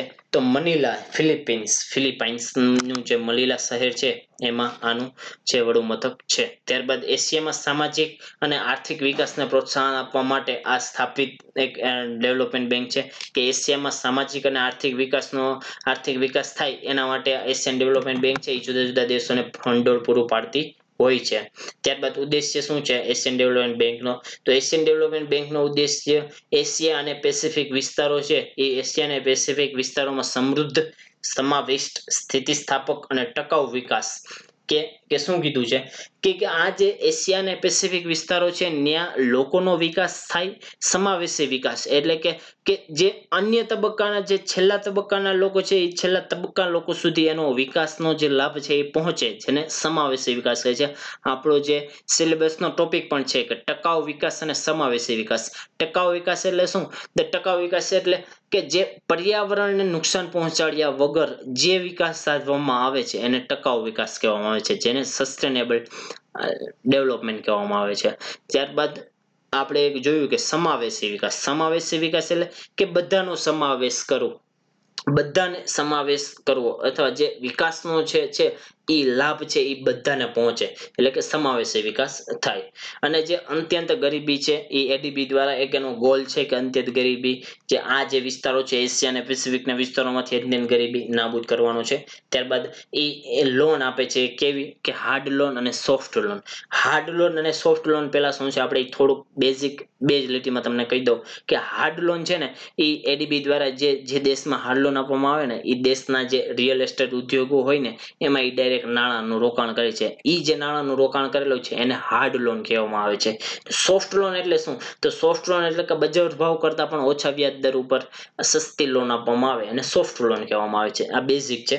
એ હવે આ એડીબી દ્વારા બે પ્રકારની લોન આપવામાં આવે છે. એ બે પ્રકારની લોનમાં એશિયાના મધ્યમ આવકવાળા દેશોને વેપારીને અને દેશોને આવરી લઈ અને એ લોકોને કેવી લોન આપવામાં આવે છે તો હાર્ડ લોન આપવામાં આવે છે જે મધ્યમ આવકવાળા છે. ખાસ તમારે આ જે છે મધ્યમ આવકવાળા એ યાદ રાખવાનું છે કે મધ્યમ આવકવાળા લોકોને કેવી લોન આપવામાં આવે છે એડીબી દ્વારા તો હાર્ડ લોન આપવામાં આવે છે. અને જે અત્યંત એશિયાના ગરીબ દેશો છે અથવા જે ગરીબી રેખા હેઠળ આવતા દેશો છે એને કેવી પ્રકારની લોન આપવામાં આવે છે તો એને બજાર ભાવ કરતા ઓછા વ્યાજ દર વાળી લોન એટલે કે સોફ્ટ લોન આપવામાં આવે છે. આ તમને સેન્ટેન્સ મૂકી દે, તમને MCQ માં બે સેન્ટેન્સ મૂકી દે તો તમારે ગભરાવાની જરૂર નથી. આપણે અહીંયા ડિસ્કસ કરી લીધેલા છે. સૌથી વધુ એડીબી માંથી ઉધાર લેનારા દેશો કયા છે? એમાં ભારતનો ક્રમ કેટલામો છે આવું પણ પૂછાય. તો આપણો સૌથી વધુ જે એડીબી માંથી ઉધાર લેનાર દેશનું નામ છે ચીન અને ભારતનો ક્રમ છે એ બીજા નંબરનો છે. બાકી અન્ય લાઈનમાં આપેલા છે પાકિસ્તાન આપણા પછી છે, ત્યારબાદ ઇન્ડોનેશિયા અને ત્યારબાદ બાંગ્લાદેશ છે. હવે સૌથી વધારે હિસ્સો એટલે સૌથી વધારે રોકાણ, સૌથી વધારે ફંડિંગ કરતું હોય એશિયન ડેવલપમેન્ટ બેંકમાં તો સૌથી વધારે હિસ્સો છે એ જાપાન દેશનો છે. ઓકે, કમ્પ્લીટ આપણું કરંટ. હવે થોડાક પ્રશ્નોની આપણે ચર્ચા કરી લઈએ કે પાસ્ટ યર એક્ઝામમાં જે પ્રશ્નો પૂછાયેલા હતા. તો ભારતમાં સૌપ્રથમ તાંબા ગાળાનો ઉદ્યોગ એકમ કયા ખાતે પ્રસ્થાપિત કરવામાં આવેલો છે? ક્લાસ 3 નો બેસ્ટ પ્રશ્ન છે. STI નાયબ મામલતદાર ખાસમાં આ પ્રશ્ન પૂછાય. આપણે એવો પ્રશ્ન લીધેલો છે કે ઝારખંડમાં આવેલી ઘાટશિલા નામની એક જે આ એકમ છે ઉદ્યોગ છે ત્યાં સૌપ્રથમ તાંબા ગાળાનો ઉદ્યોગ આપણે સ્થાપવામાં આવેલો હતો. ત્યારબાદ ભારત સરકારે કયા લોકો માટે સુગમ્ય ભારત અભિયાન શરૂ કરેલું છે? સુગમ્ય ભારત, સુગમ્ય ભારત, સુગમ્ય ભારત. દિવ્યાંગ લોકો માટે. કોના માટે? દિવ્યાંગ લોકો માટે. એ તમે આખું આપણે અભિયાન આપણે આગળ આવશે ડિટેલમાં કરાવીશું હમણાં. વર્ષ 2025 સુધી 70% નવજાત શિશુઓને માતાનું સ્તનપાન મળે તે ધ્યેય હાંસલ કરવા માટે ભારતે કયા દેશ સાથે મિલ્ક બેંક મોડલ અમલમાં મૂક્યું છે? ખાસ કરંટનો પ્રશ્ન છે. બ્રાઝિલ સાથે આને પૂછાયેલો પ્રશ્ન છે કે બ્રાઝિલ સાથે આપણે મિલ્ક બેંક મોડલ અમલમાં મૂકેલું છે. ત્યારબાદનો પ્રશ્ન FATF. FATF એટલે શું? તો FATF એટલે કે ફાઇનાન્શિયલ એક્શન ટાસ્ક ફોર્સ. જે પ્રતિબંધો લગાડે છે એ પ્રતિબંધો લગાડેલા છે એ પ્રતિબંધો સંબંધિત નીચેના વિધાનો સત્ય છે એ સત્ય શોધવાના છે. એ આપણે શું આપેલું છે તો એ એમ આપેલું છે કે એક્શન ટાસ્ક ફોર્સ એ પાકિસ્તાનને ગ્રે લિસ્ટમાં નોંધ્યું છે. ફાઇનાન્શિયલ એક્શન ટાસ્ક ફોર્સે પાકિસ્તાનને ગ્રે લિસ્ટમાં નોંધ્યું છે. બીજું વાક્ય એવું છે એ સાચું વાક્ય, પેલું સાચું વાક્ય છે. બીજું વાક્ય એવું છે કે તાજેતરમાં એટલે હમણાં જ ગ્રે લિસ્ટમાંથી શ્રીલંકાને દૂર કરવામાં આવેલું છે. તાજેતરમાં ગ્રે લિસ્ટમાંથી શ્રીલંકાને દૂર કરવામાં આવેલું છે. તો એમાં A અને B આપણે જે આન્સર છે એ બંને સાચા છે. ગ્રે લિસ્ટમાં પણ શ્રીલંકા હતું. હવે તમને પ્રશ્ન થવો જોઈએ સાહેબ આ ગ્રે લિસ્ટ એટલે શું થાય? ગ્રે લિસ્ટ, ગ્રે લિસ્ટ એટલે કે ગ્રે કલરનું હોય એવું એક લિસ્ટ બનાવવામાં આવે છે ફાઇનાન્શિયલ એક્શન ટાસ્ક ફોર્સ દ્વારા અને રેડી કરવામાં આવે છે એવું હોય છે સાહેબ? ના, એવું નથી હોતું. ગ્રે લિસ્ટ, ગ્રે લિસ્ટ એટલે કે ગ્રે લિસ્ટ એટલે કે જે આ ફાઇનાન્શિયલ એક્શન ટાસ્ક ફોર્સ છે એ એક સંસ્થા છે. એ શેના માટે કામ કરે છે કે કોઈ પણ મની લોન્ડરિંગ કરતું હોય અથવા આતંકવાદીઓને જે ફંડિંગ પ્રોવાઈડ કરતું હોય તથા માનવ તસ્કરી જેવી પ્રવૃત્તિઓ કરતું હોય તો એની વિરુદ્ધ આ કાર્ય કરે છે. અને એની વિરુદ્ધ એ લોકોએ બે લિસ્ટ બનાવેલા છે. એક ગ્રે લિસ્ટ છે અને એક બ્લેક લિસ્ટ છે. ગ્રે લિસ્ટમાં એવા લોકોને એડ કરવામાં આવે છે કે એવા દેશો કે જે સંસ્થા છે એને એવી શંકા જાય કે એને એવું લાગે કે આ દેશ છે, આ દેશ એ આતંકવાદી પ્રવૃત્તિઓ સાથે જોડાયેલો છે તથા આતંકવાદીઓને ફાઇનાન્સ કરે છે, મની લોન્ડરિંગ કરે છે, આવી જુદી જુદી પ્રક્રિયાઓ સાથે સંકળાયેલો હોય અને શંકાના દાયરામાં હોય તો ત્યારે એ જે દેશ છે એને ગ્રે લિસ્ટમાં નાખવામાં આવે છે.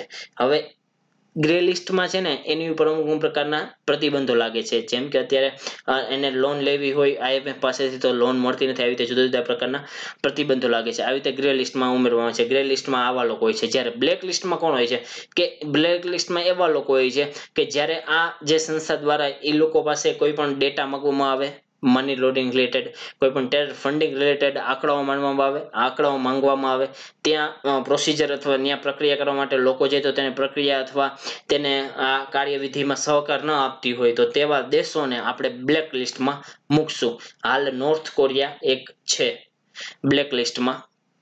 બે પ્રકારના લિસ્ટ આપણે જોયું કે ગ્રે લિસ્ટ અને બ્લેક લિસ્ટ. FATF એક આંતરરાષ્ટ્રીય સંસ્થા છે, તેનો હેતુ આપણે જોઈ લઈએ કે તેનો હેતુ શું છે તો મની લોન્ડરિંગ અને આતંકવાદી પ્રવૃત્તિઓને ફાઇનાન્સ સામે કાર્યવાહી કરવાનો, માનવ તસ્કરી અને આંતરરાષ્ટ્રીય જે નાણાકીય પ્રણાલી છે એને સુરક્ષિત કરવાનો છે. ત્યારબાદ FATF એક એવી નીતિ નિર્માણ કરે છે કે જે વિશ્વમાં જે મની લોન્ડરિંગ કરતું હોય, ટેરર ફંડિંગ કરતું હોય એવા મુદ્દાઓ ઉપર છે ને કાયદાકીય અને નિયમનકારી એટલે કે એના ઉપર કાયદો પણ બનાવે છે અને એ કાયદાનો જો કોઈ ભંગ કરે તો એને સજા પણ અથવા નિયમન પણ એનું કરે છે, સુધારો કરે છે અને જરૂરી રાજકીય ઈચ્છા શક્તિ હોય તો એ પેદા કરવાનું કામ આ કરે છે. FATF ની રચના છે એ ખાસ યાદ રાખજો. FATF ની રચના ક્યારે થઈ હતી તો 1989 માં થઈ હતી. ક્યાં થઈ હતી તો પેરિસમાં આયોજિત જે G7 ની બેઠક હતી એમાં આ કરવામાં આવેલી હતી. આ વન લાઇનર તો ન આવે પણ સેન્ટેન્સમાં તમને આ સેન્ટેન્સ મૂકી શકે છે. 2010 માં ભારત એનું સભ્ય દેશ બનેલું હતું, પાકિસ્તાન એનું સભ્ય નથી. આપણને પૂછે કે ભારત FATF નો સભ્ય છે કે નથી તો હા છે, 2010 માં જ બનેલું હતું. હવે ગ્રે લિસ્ટ જોયું કે ગ્રે લિસ્ટ એટલે શું કે કોઈ દેશને ચેતવણી આપવા આ લિસ્ટમાં મુકાય તથા તે દેશ યોગ્ય પગલાઓ ન લેતું હોય ત્યારે ટેરર ફંડિંગ વિરુદ્ધ એને આ લિસ્ટમાં મૂકવામાં આવે છે. બ્લેક લિસ્ટ એટલે શું તો કોઈ દેશ મની લોન્ડરિંગ કરતો હોય, ટેરર ફંડિંગ કરતો હોય એને રોકવા માટે આ કોઈ પણ દેશ છે એ આ જે સંસ્થા છે એને સહકાર ન આપતી હોય અને એ આ કાર્યવિધિમાં જોડાયેલી હોય એવું લાગતું હોય અને સંસ્થા એની માટે તપાસ કરતી હોય અને સહકાર ન આપતી હોય તો આ બધી પ્રવૃત્તિ સાથે સંકળાયેલ હોય તો તેને બ્લેક લિસ્ટમાં મૂકવામાં આવે છે એ દેશને.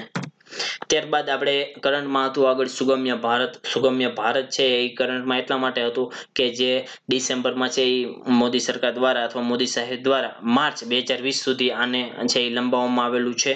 આ છે એ સુગમ્ય ભારત અભિયાન એ કયા મંત્રાલય અંતર્ગત કામ કરે છે? ખાસ મંત્રાલય પૂછાય છે કે સામાજિક ન્યાય અધિકારિક મંત્રાલય અંતર્ગત આ કામ કરે છે, જેને department of empowerment of person with disabilities જે વિકલાંગ અધિકારિતા વિભાગ અને ministry of social justice and empowerment અંતર્ગત કામ કરે છે. શરૂઆત ક્યારે કરવામાં આવેલી હતી? આ અભિયાનની શરૂઆત 3 ડિસેમ્બર 2015 ના રોજ કરવામાં આવેલી હતી.